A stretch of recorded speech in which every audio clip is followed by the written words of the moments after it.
evening, ladies and gentlemen, and welcome to the show. Photography and video are encouraged during tonight's performance, but please, no flash. Also, please stick around after the show for a brief meet and greet, and be sure to visit our merchandise table in the back. And now, ladies and gentlemen, Jefferson Bethke. Wait, sorry. No, do not clap at that. I'm sorry, everybody. That's embarrassing. Sorry, Jefferson Bethke, he's another Christian YouTube spoken word guy. He's much more popular than me. People get us, they mistake us a lot. I'm sorry. Can we try that? Can we try that one more time? Just the end. Let's try and get it right. Sorry. And now, from A Walk to Remember, Shane West. No. That is just a washed-up actor that everyone thinks I look like. A Walk to Remember was like 15 years ago, okay? That's a strange reference. It's a strange reference. I'm sorry. This is really embarrassing. Okay. Just one more time. Really, a lot riding on this. Let's get it right. Okay. And now, from the Twilight Saga, Edward Cullen. That is not even a real person. That is a fictional character. Not funny, random voice. Not funny. Okay, wow, this is a terrible way to start the show. All right, one more time, whatever it is, we're just gonna roll with it. Here we go. Ladies and gentlemen, that guy from that video. Good evening, everyone.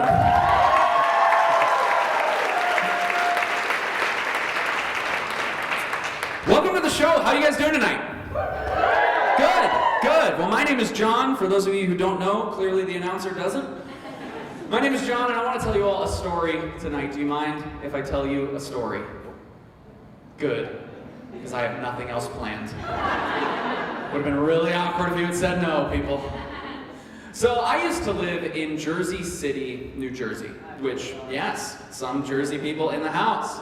For those of you who don't know, though, Jersey City, it is right across the Hudson River from Manhattan, from New York City. And Jersey City, it's a pretty cool town. The best way that I can describe it to you, it's kind of like New York City's younger, less fun, less famous, but much less crazy, much safer sibling, right? It's kind of like New York City is Lindsay Lohan, and Jersey City is Allie Lohan, her younger, less famous sister, right? And the more that I use that strange, perhaps dated celebrity metaphor to describe these two cities to people, the more I realize how accurate it actually is, right? Because Jersey City is not very known, and New York City is a lot like Lindsay Lohan. For example, if you spend enough time around them, you might meet Tina Fey. But if you spend too much time around them, you will get arrested. It's a guarantee. And I'm sorry if you're in this room tonight and you're from New York maybe, or you just love New York City, but believe me, I lived in Manhattan for over 2 years. Worst mistake I've ever made in my life. Which, ironically, is probably the same thing people say about being friends with Lindsay Lohan. But in all fairness, the only reason I moved to New York City in the first place was because I had been cast in a Broadway musical, Mamma Mia. And the only reason that I tell you that is not to brag, certainly, but just because that's usually the first question people ask, right? When I tell them I performed on Broadway, they say, "Oh, what show are you in?" And I say, "Mamma Mia," and they say, "Which one is that?" And so I usually have to clarify, and one clarification goes further than any other. I say, "It's the one with all the ABBA songs." And then they do my favorite thing. They start singing, "Oh, you are the dancing queen," which I always found really confusing. Because if I asked you what you did for a living, and you told me you were a baker, I wouldn't just start whipping up a batch of cookies in front of you, would I? No, like imagine if you were to meet a police officer, and when they told you they were a cop, you pulled out a gun and said, "All right, you're under arrest." No. You would be under arrest. Like Lindsay Lohan. But no, after about a year of working and performing in Mamma Mia, I finally wised up and I moved out of Manhattan, across the Hudson, to Jersey City, safe with Allie Lohan. And one day, I was in my apartment and I had finished eating breakfast. and I wanted to watch some TV, like you do. And then all of a sudden, halfway between my refrigerator and my couch, I froze. Has this ever happened to anyone?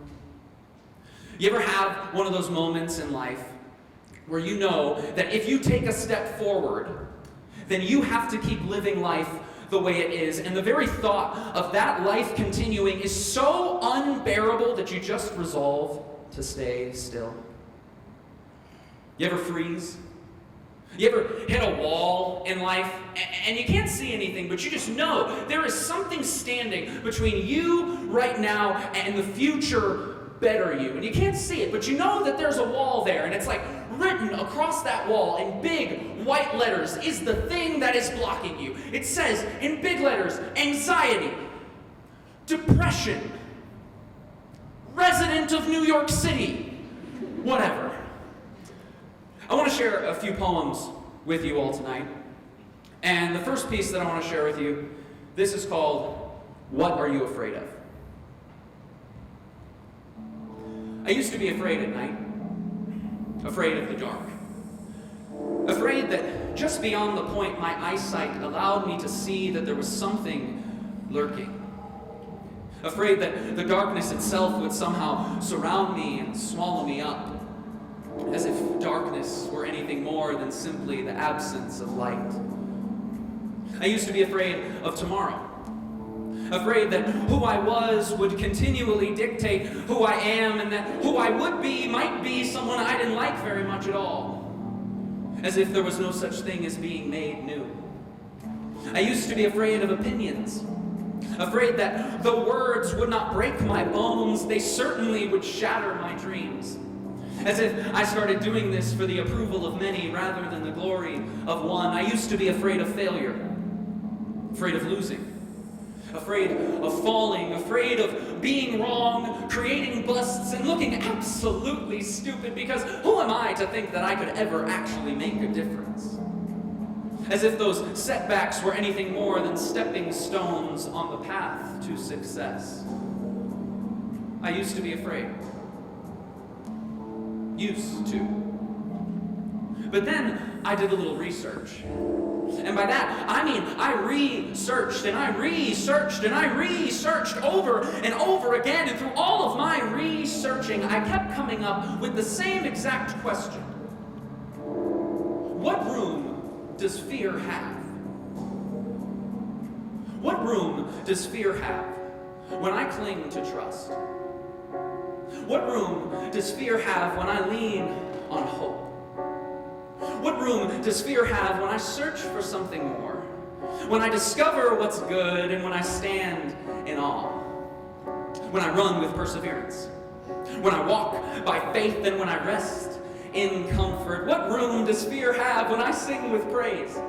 When I take hold of inspiration, explore the possibilities, and step into freedom? What room does fear have when I discover strength, embrace courage, remember peace, declare truth, choose joy, experience life, and conquer death? What room does fear have when I find perfection in the one place I never thought to look? In weakness, when I'm saved by the most unlikely of heroes, by grace, when I'm invited into a relationship more loving and intimate than I could imagine as a child of God? I'll ask you again, what room does fear have when I step out of the darkness and I bask in the light? When I let the past be the past and the future has no limit, when they can talk all they want, but their opinion doesn't matter, and when failure is nothing more and nothing less than the road by which I walk my path to success? I'll ask you one last time, what room does fear have when in his word he tells me 365 times, depending on the translation, do not be afraid? As if I needed to hear that every single day. And as if that's how many times I needed to hear it before I finally believed it. What room does fear have when I make room for love? What are you afraid of?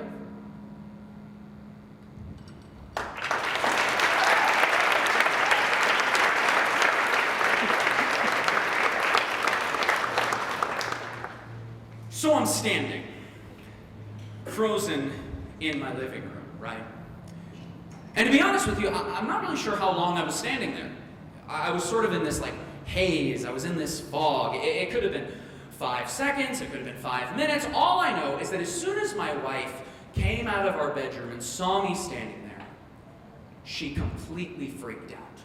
She said, "Jon, are you okay? Jon, what is wrong? Jon, why aren't you saying anything? Jon, are you okay? Are you okay?" Something you should know about my wife before we move on to the story is that she is very intuitive. She always has a sense when something's up, yeah? But she's also very paranoid. And I don't mean like in the jealous sense or anything like that. I just mean that she constantly is convinced that I'm about to die. For example, she's here tonight, and I don't know exactly where she's sitting, but I imagine that she's probably somewhere in the back, wringing her hands, very nervous and adorable. Not because she thinks I'm gonna mess this up, but because she really believes at any moment I might pass out, die, and never come back. Because that's what happens when you die. Unless you're Jesus, praise his name. And we've had that conversation. This is a daily fear of hers. And you know, if I knew where she was in this room, I would probably embarrass her by introducing her to you, saying, "This is my wife, Erin." Because that's her name. But as many of you know, I do not refer to my wife as Erin. I don't really call her that ever. I refer to my wife affectionately as Sweet Bear. Now, before you start making fun of me and hurling the insults, no, I am not one of those husbands that like overuses pet names, okay? I don't walk into the door at night and say, "Hey, honey, booger bottom booty." No. Her name is Sweet Bear. That's just what I call her. That's pretty much what I've always called her. Every now and then I might call her Air, but pretty much it is Sweet Bear or Air, and it is never Erin. I do not call my wife by her full name, not even when I'm mad at her. You know, we do that sometimes with people. When we're really angry, we pull out the full name. It's like, "Jeremiah Michael, you're in big trouble, mister." But when everything's cool, it's like, "Oh, Jeremy Germs." But I don't do that to my wife. I do not call her by her full name, not even when I'm mad at her. When I'm mad at her, I usually refer to her as she. For example, every now and then, Sweet Bear and I will get in a little fight, right? We'll get in a little bit of a tiff, and she'll say something that I think is a bit rude. She'll sort of snap at me, you know? And I will respond, "Oh, she's so angry." Which surprisingly doesn't help the situation. But I have to tell you that me calling her she is not nearly as bad as what she calls me when she's upset. Which is nothing. You see, Sweet Bear, she is not much of an arguer, okay? My wife, she really isn't one for the battle.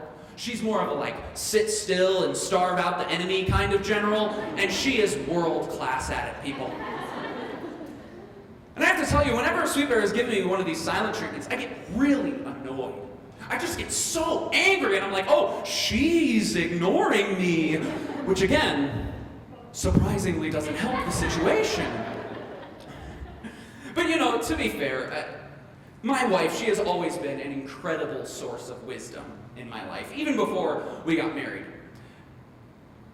A couple months before I moved to New York City, I decided to start a YouTube channel.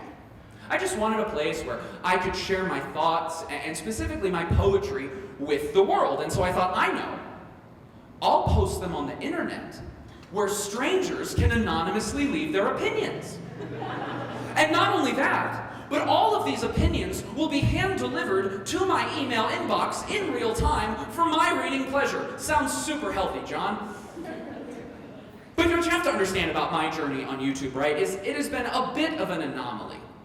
Because the first video that I ever uploaded to the internet was called "Who You Are, A Message to All Women." Some of you may have seen this video. And I remember it was the day I was moving to New York City. And I was driving along the Ohio Turnpike, and I had pulled over to fill up on gas. And as I'm filling up my car, I'm checking my email, like you do. And I get an email from a pastor in Florida. And the email reads, "Dear Jon, I'm not sure if I have the right email." Good start. "But I wanted to let you know that your video has been viewed and shared on our Facebook page over 300,000 times. He had the right email. And not only that, but over the course of the next couple days, I got several other emails from different churches, same story. And then those viewers on Facebook, they started to find their way over to YouTube, and I watched the view count start to climb from 500,000 to 1 million, 2, 3, 4, and I thought, this is crazy. And people, they're calling me, and they're asking to interview me, or to put me on TV, or for me to speak, or to write a book, and I thought, is this my moment? Thank you, Jesus! But I'm not sure how much you all know about how viral videos work. But to give you an idea, within the first 5 or 6 days of their virality, there is this initial wave of positivity, right? And my video was no different. Within that first week, there were hundreds, thousands of comments from people saying, oh, I love this video. This made me cry. Everyone needs to see this. And during that time, I was reading every single comment, and I was responding to as many as I could because I was so thankful that people would actually take the time to watch something that I had helped create. But again, I'm not sure how much you know about how viral videos work. But after the initial wave of positivity, the world turns very dark and cold as the haters roll in. Yes, the internet trolls came to my videos as well, and they came full force. And you see, in my naive state at that point, I was new to YouTube, and I was actually surprised to find out that the YouTube comments section is not all rainbow blankets and cotton candy pillows. What is this dark world I have stumbled into? Some of you are familiar with this terrible, terrible place on the internet. For those of you who are not, the best way that I can describe it to you is the YouTube comments section is the armpit of the internet. At least that's the most appropriate body part I can choose in a family-friendly show. And the vital mistake that I made when the haters came into my video was I was still reading every comment. And I continued to read every comment until I started to obsess over every comment, and I even started to believe every comment. And so one night, I'm on the phone with Sweet Bear, and I'm telling her about how I have been featured on the front page of cringeworthy.com. For those of you who have never heard of this website, that's because you're a decent human being. The best way that I can describe it to you, though, is cringeworthy.com. It is a place where people go to verbally poop on everything they watch and read. And I was on the front page, people. And so I'm reading her these comments by the hundreds of people who hate my video and who therefore hate me as a person. And I'm starting to get really worked up. And at one point, Sweet Bear, she interrupts me very quietly and she says, John, I think you need to take a break from the comments. And I said to her, but these are my fans. And she said something very simple. She said, but what they're saying isn't true. And you're starting to act like it is. She said, John, their hate has a lot more to do with them than it does with you. I told y'all my wife was wise. And so I did. I took her advice, and I took 3 months, and I did not read a single comment on YouTube or otherwise. And I have to tell you, it really helped.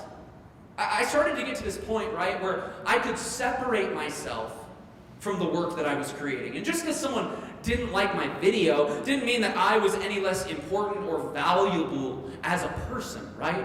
It didn't matter as much anymore.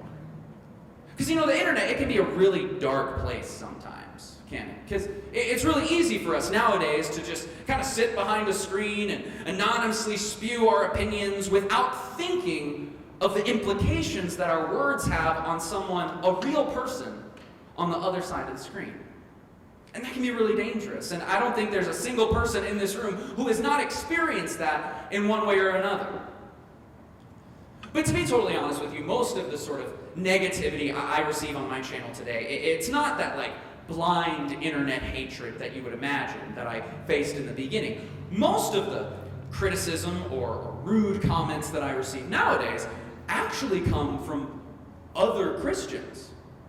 People who believe the same thing I do. Because I don't know if you've ever experienced this, but sometimes Christians can be a little bit judgmental of people. And Sweet Bear and I, we do a vlog, right? So we film our day and then we upload it onto YouTube as like a little movie. And one day I took Sweet Bear to the bookstore to buy her the new Harry Potter book. For those of you who don't know, there is a play version of Harry Potter going on right now in London. And what they did was they printed the script, and you can buy it in bookstores. And so I took Sweet Bear to Barnes & Noble one day to buy it, because she loves Harry Potter.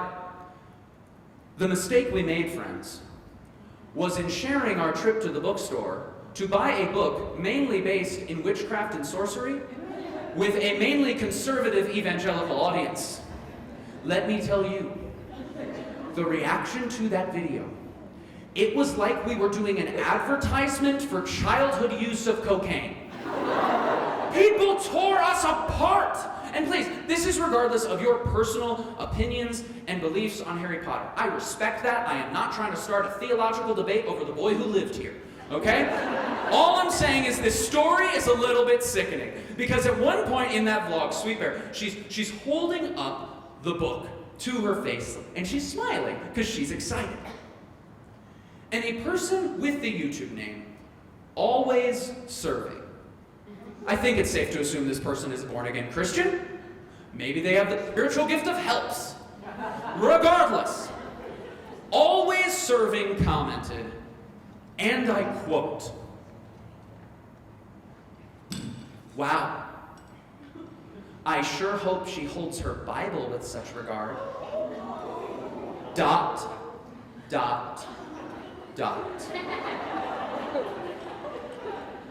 This next poem is called I Hate Christians. I hate Christians. This common phrase rarely escapes the prison of my mouth, but festers and stews in the crock-pot of my mind when I see you. You know who you are. Not all Christians, but those few. The parent disowning their gay son.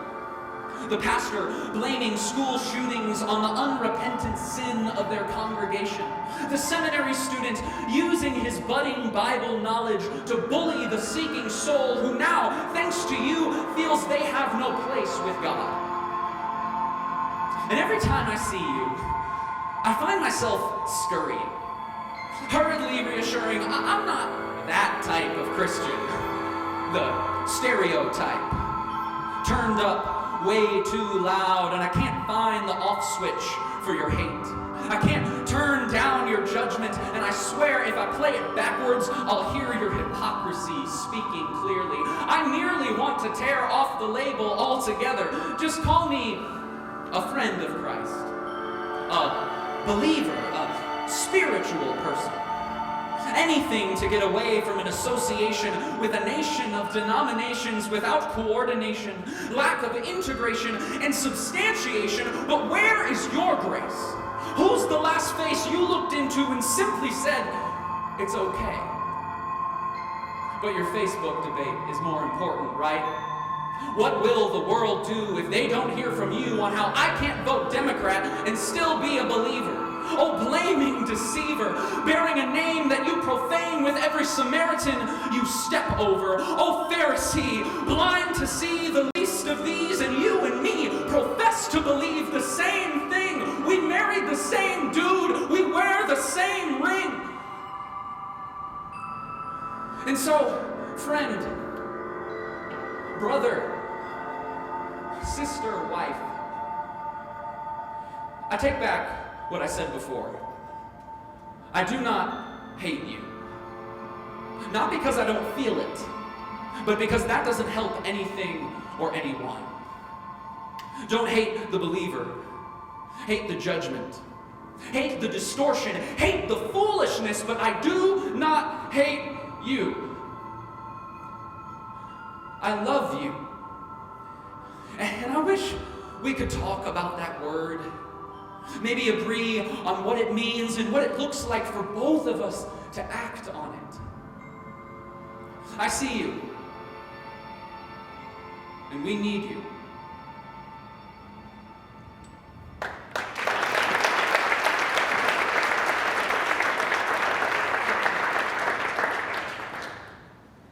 So I'm standing, frozen in my living room, right?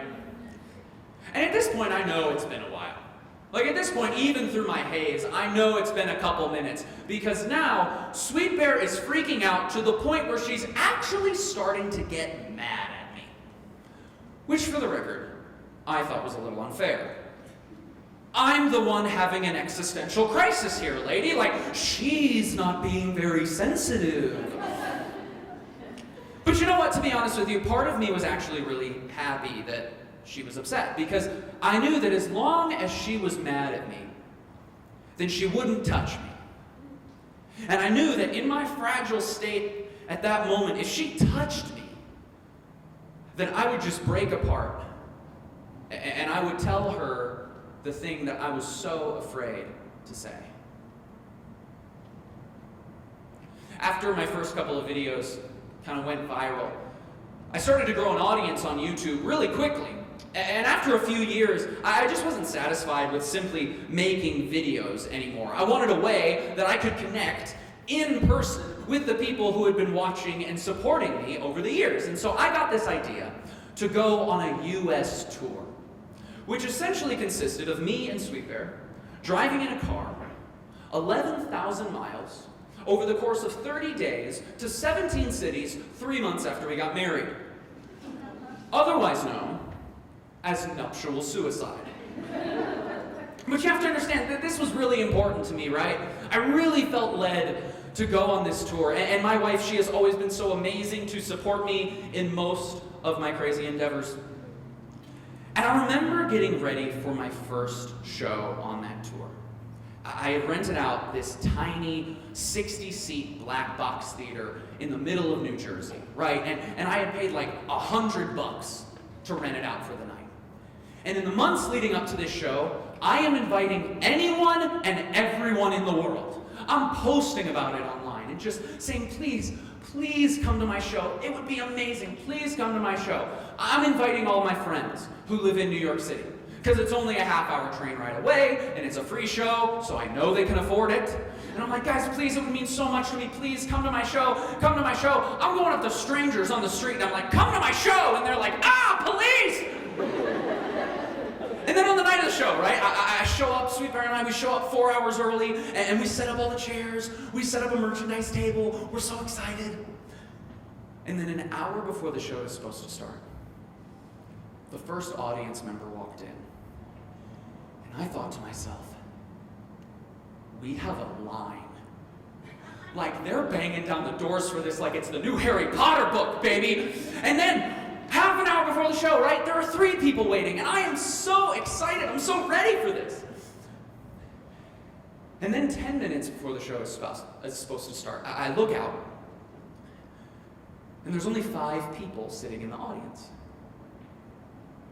And I sort of justified it to myself in that moment, right? I thought, well, Christians are always late to church. Why should this be any different?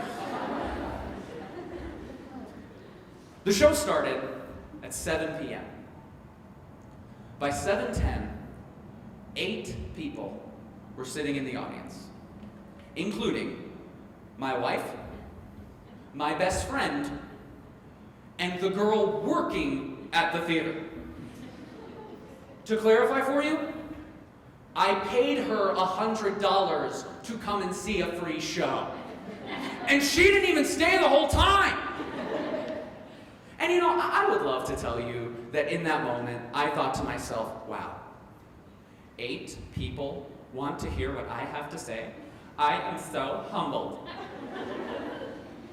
But real quick, I'm not that good of a person. I was mad. I was angry. I had been posting about it. Why didn't anyone show up? My friends, they said they were going to come, and then what? They flaked on me? I was so annoyed. But most of all, more than anything else, I was embarrassed. Because I had worked so hard, and I had put myself out there in the most vulnerable way that I knew how. I had said, come, everyone, here, listen to my heart. Listen to the art that I have created. And the vast majority of the world had come back with a resounding, no thanks, John. We are not interested. But then my acting training kicked in, and I thought the show must go on. And so I took the stage, convinced that I was going to kill this show for these 8 people. The show started with a poem. And the poem went pretty well. And then about 45 seconds into my first story, I completely forget what I'm supposed to say. And I want to clarify, when I say I forgot, I don't mean I cleverly riffed about tangerines until I eventually found my way back. No, I mean my mind was blank, my mouth was empty, my eyes were dead. I looked like one of those robots on Westworld when they get deactivated, right? Only I wasn't naked.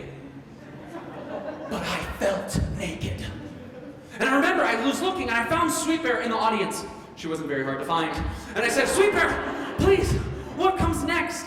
And she looked back at me with all the sadness in the world in her eyes, and she said, I don't know. I'm sorry. And so I looked at the audience and I said, I don't know. I'm sorry. And then what felt like an eternity later, but was actually only probably about 2 minutes, I remembered what the story was. And I got myself back on track. And I went on with the show, and I thought, wow, okay. That was the worst moment of my life. And now it is over. We can move on. Thank God that is over. And then 2 minutes later, it happened again. Dead eyes, empty mouth, naked robot. This next poem is called Work in Progress. Just to be clear with you, I never claimed to be perfect. I never claimed to be finished. I am far from done. Just to be clear with you, I'm a work in progress. A progression of work. A succession towards success. A digression away from stress. An intercession. In the midst of my mess comes a blitzing of a blessing. A mauling of mercy. A heaping helping of hope. Before I even start, before this train leaves the station, I'm beginning at the root to set a firm foundation, embracing regeneration, moving inspiration to implementation, to the shaking of a nation. It takes more than a little patience to be a work in progress.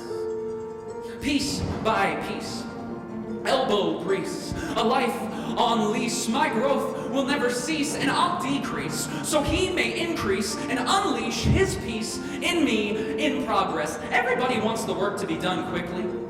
Everybody's looking for some hack, but I'm not interested in magic beans. I'll leave the giant stalk to Jack. Every day I'm working.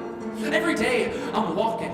Every day I'm waking. Every day I'm waiting, praying, saying, don't give up. Don't give in. Just live into who he created you to be. Once blind and slowly learning to see. You see, we're all a work in progress. A progression of work. An obsession with succession, peppered with digression, but it's all a lesson, and class is in session. And my professor is my progressor and aggressor, pursuing me by teaching me, saving me by reaching me. And it wasn't just by preaching, see, but by living and giving, by crying and dying. I'm a work in progress, and I'll never stop trying. Yet, it's not really about work. It's about grace. It's about making space for him to progress his work in me. And as I progress, I believe that he has pro-grace. That's professional grace. Major League Graceball, the National Basketball Association. He began a good work, and he'll carry it to completion. I'm depleted, but not defeated. I'm down, but not done. I'm not a dream, but I'm not a dope either. I'm not dead, I'm developing. I'm not finished yet, but I'm nowhere near where I started.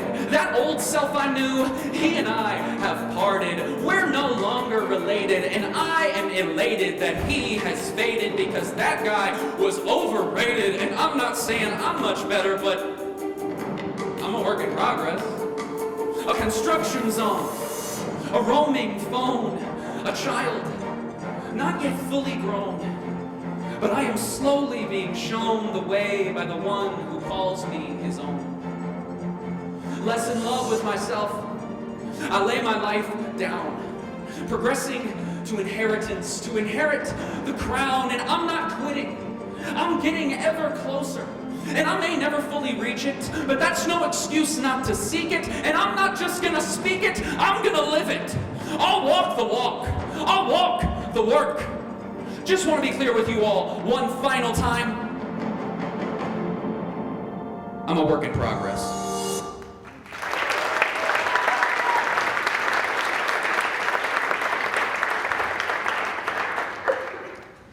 You know, something very strange and unexpected that started happening to me after some of my videos started to get more popular was I started to get recognized by people. Whether it was, at an airport or on the street. When I was in New York, it was actually more likely for me to be recognized by someone as that guy from that YouTube video rather than the guy who was on Broadway. And I want to be really clear. To this day, I always love meeting anyone and everyone who has watched or maybe been encouraged by one of the videos that I have created. I really do love it. I'm so grateful for it. But I also want you to know that to this day, it is always very strange and unexpected when it happens for me. Because I know I am definitely not a celebrity, right? Like, if I have any sort of celebrity status, I am on the, quadruple Z list, okay? It's like me and then Ali Lohan, all right? But I also know that we sort of live in this strange new world where normal, everyday people like myself can have a following. And I also know that, my work, it has reached a point where there are some people, not many, but some, who would consider themselves fans of mine, which again, is insane to me.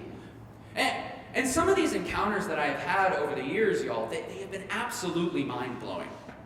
I remember one time, I was speaking at a youth conference in Des Moines, Iowa, and they had this men's a cappella singing group there from Zambia, Africa.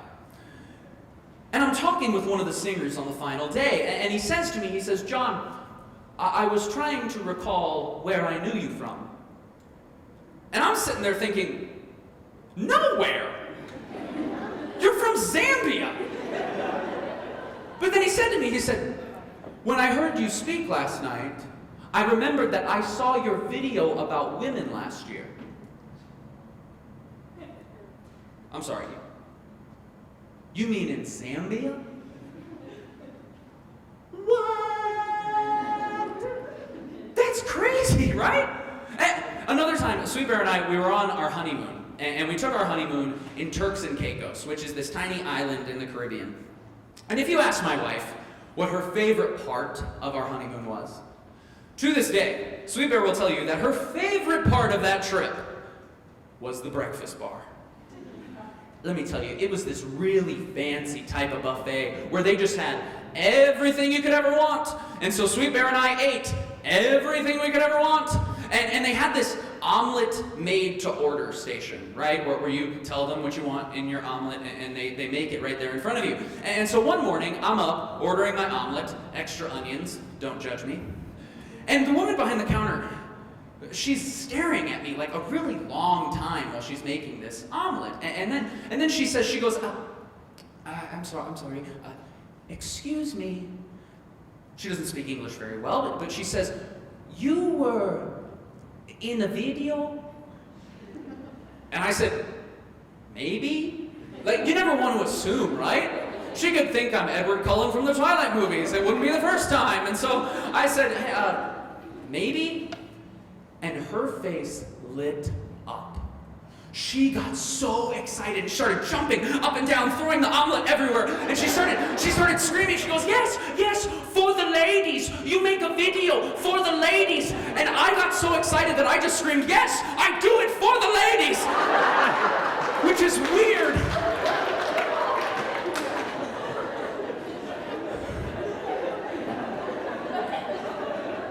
But how crazy is that, right? Like, what kind of world do we live in where an a cappella singer from Zambia and an omelet chef from Turks and Caicos can watch a video that I helped make in Huntley, Illinois, and be encouraged by it? How cool is that? And that is just the power that the internet gives us, right? The internet is responsible for a lot of nasty, terrible things, but also the internet has given each and every one of us the tools and the capability in our pocket, in our palm, to make our voice heard all around the world. But you know, sometimes you fail to meet people even in your own backyard. I want to tell you by far my most awkward moment of being recognized by somebody happened when I was visiting my parents back here in Chicago. And I went to the old gym that I used to work out at in high school. And the minute I walked in the door, I saw Danielle Dubain. Now, this name doesn't mean anything to you. And to be honest, it doesn't really mean a whole lot to me either, other than the fact that Danielle and I went to high school together.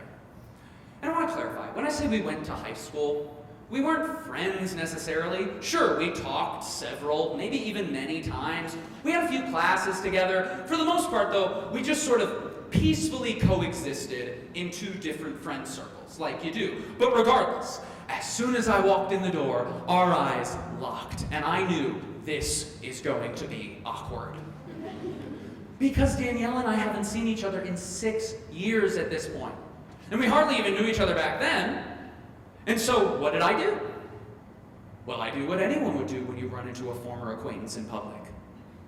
I ignored her. But she actually took the initiative, right? She actually walked right up to me and she goes, "Hey, you were in a video, right?" And I turned and I said, "Oh, hey!" Pretending I didn't see her in the first place. Classic move. Yeah, I did a video a while ago. And her face lit up. She got so excited. And she started going on and on like, "Oh, I love that video. I've watched it like 100 times. I've shared it with all my friends, all my coworkers." And so at this point, I'm starting to think, okay, maybe this isn't going to be as awkward as I thought. And over the next 5 minutes, we have a conversation, and it is not awkward at all. It's actually quite pleasant. And then it comes time for us to say goodbye. And she turns to me and she says, "Okay, I'll see you later." And I said, "See you later, Danielle." And then she gave me a look. It's a look that screams, "How did you know my name, you internet stranger?" This is the point of the story, that I realized that Danielle does not remember me from high school. She thinks I'm a random guy from YouTube who walked into her gym and magically knew her name. Like, this is how much this guy values women. He knows every woman's name. But something I cannot figure out to this day about this story is that this girl apparently watched this video 100 times, but never once in all of those viewings did it click in her head that we literally rode the same bus to prom together. Like, what would she have done when I showed up to the 10-year reunion? She would have been so confused. Actually, she probably would have thought I was the entertainment. But regardless, now we are caught in this extremely awkward moment where I am looking at her like, how am I going to get out of this? And she's looking at me like, who is this YouTube mentalist? And so what did I do? Well, I do what anyone would do when you use a former acquaintance's name who you mistakenly think recognizes you from high school but only actually recognizes you from a viral YouTube video you made. I ignored her. And I never went back to that gym. This next poem that I want to share with you all, it's a newer poem, and it's about the internet. This is called If only you knew.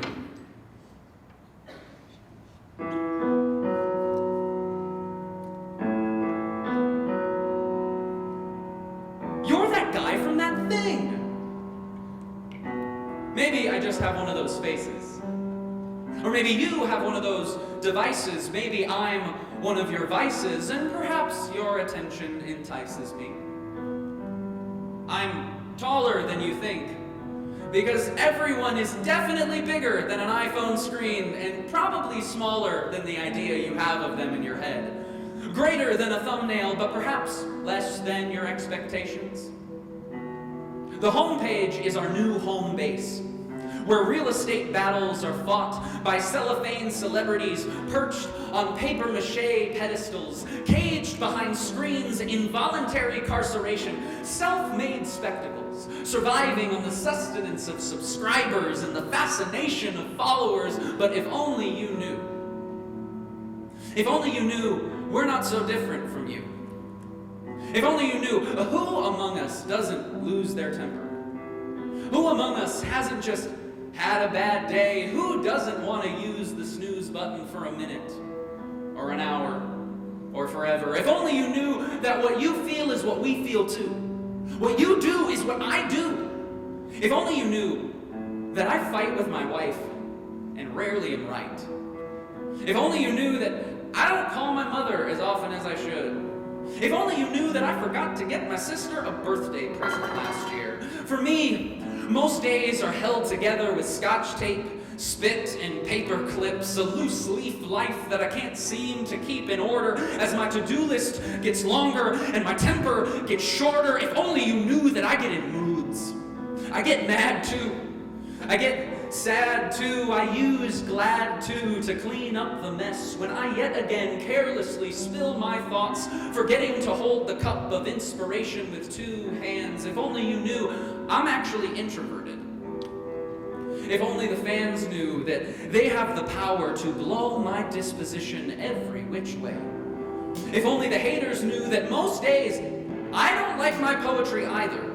If only you knew that the slew of rude comments screw with my head like internet voodoo. You can poke me from 1,000 miles away, but I still feel the pain. It hurts all the same. You should see the shame I have on days where I don't believe in God. And in the months I spend thinking He doesn't believe in me. I wish you could see the selfishness, the scars, the fits, and the fear, the work that's put in, all the sweat, every tear, through the sheer veneer of the Twitter sphere. I wish you could see, and I wish you could hear that we're more than just videos to be liked or defamed.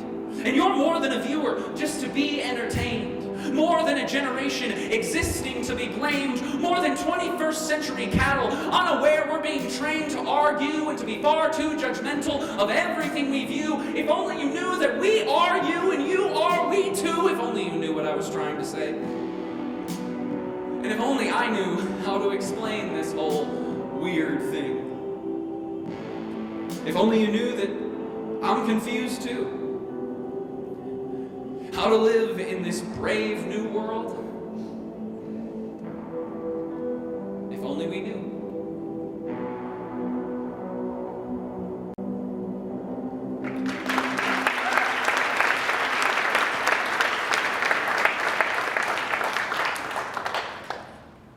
So I'm standing, frozen in my living room. And a bunch of time has passed, and Sweet Bear, she finally calms down long enough to do the worst thing imaginable. She touches me. And she doesn't embrace me, she just gently reaches out and touches my shoulder. But for some reason, in that moment, that tiny bit of human contact drove like a stake to my core, and I just shattered. I started weeping. That's right, ladies. All 6'4" of this hunky manness cried in his wife's arms like a baby. Get over it. And again, I'm not sure how long I was crying for it. I was still in a haze. It could have been 10 seconds, it could have been 10 minutes. All I know is that Sweet Bear, she eventually calmed me down, and she brought me over, and she sat me down on the couch. And she asked the question that many of you have probably been asking for the last hour or so. Jon, what is wrong with you? And to be honest, I didn't really know where to start. And so I started from the beginning. I told her how it had been a dream come true for me to perform on Broadway. But I told her how after a while, I had actually started to resent that job, because in so many ways, it just wasn't fulfilling me anymore. And I told her how for months I had felt this desire, this calling to leave that job and to actually try and do this YouTube speaking ministry full time. And I told her how for months I had been afraid to tell her. And how for months I had been afraid to admit it to myself. And how for months I had been purposefully avoiding what I knew God was calling me to do. And so for months I had been living with this feeling that I was a coward. I had been living with this self-loathing, this self-hatred, because I was just too scared, right? I was too afraid to go. I was too afraid to try. I was too afraid to leave. And I'm starting to get worked up again. And Sweet Bear, she just calmly lays her hand on my shoulder again, and she just says, Jon, it kind of sounds like we have to. She's so right. She was. And so that's what we did. Sweet Bear and I, we got our stuff together, and we took a chance on what we felt God was calling us to do. And I started traveling, and I started speaking everywhere that would have me. And I started making YouTube videos every single day, and we packed up our apartment in Jersey City, and we moved back home to Chicago, which is the more mature, cleaner, fatherly version of New York City. Brad Lohan. And you know, when I think back to that day when I stood frozen in my living room, that was a really low moment for me. And I don't want to hoodwink anyone in any way. My life has not been perfect since then, and I am in no way at the end of my journey. I have in no way completed the calling that God has given me. It's still hard every single day. I still have doubts every single day. You've heard about some of them tonight. But I also know that the last 18 months of my life have been the hardest, but also perhaps my favorite. And when I think about those difficult times in life, whether there's something, seemingly insignificant, or they are a life-altering occurrence or a life-altering decision we have to make, when I think about low moments, whether it's a fight with my wife, or a mean YouTube comment, or an awkward interaction with a fan, or a show that only 8 people come to, when I think about low moments in life, I realize that while they're really difficult, while they are so hard in the moment, most of the time they are actually a starting line in disguise. And I have one final poem that I want to share with you all tonight. And it sort of talks about starting fresh and starting new. This is called A Million Pieces.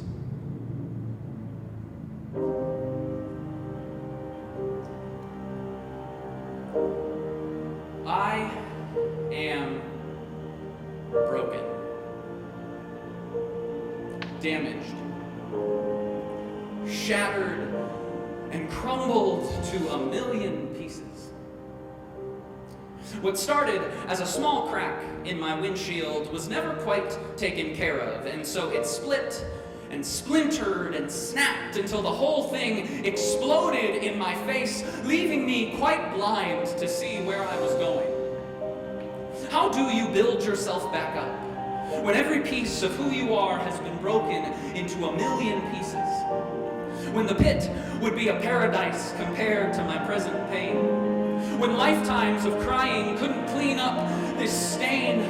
I writhe from the floor, wondering what all this gore was for. Is there purpose to this pain? Can there be meaning in my mess? Where can I find beauty from my brokenness? And from this darkness, and when I can't find the strength to say it, much less pray it, suddenly I discover that my life can become a mosaic. A picture or pattern produced by putting together small, broken pieces. I will become an art piece, formed from the pieces of me that once put together reveals something far more beautiful, far more powerful, and far more wonderful than I ever dreamed of when I was whole. So break my body, break my heart. You can't touch this soul. I may walk with a limp, but my spirit has never been stronger, because after blow, I'll build up slow and discover my new glow. So, when you look at me, I want you to know that's not a scar, that's a beauty mark. Those aren't scabs, they're the armor of a mighty warrior. It's not a bruise, it's war paint. I want you to know that these tears, they're not for you. They're for watering the seed that fell to the ground and died, but with time will produce an even stronger tree, stronger me. So chop me down, break me apart. You'll only add more wood to the fire from which I'll rise. And the size of my burden is only outdone by the size of my breakthrough when I shock the world and it made new from the pieces.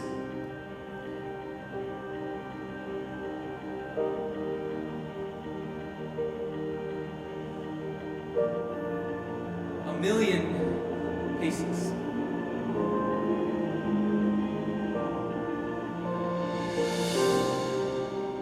Thank you all so much for coming tonight.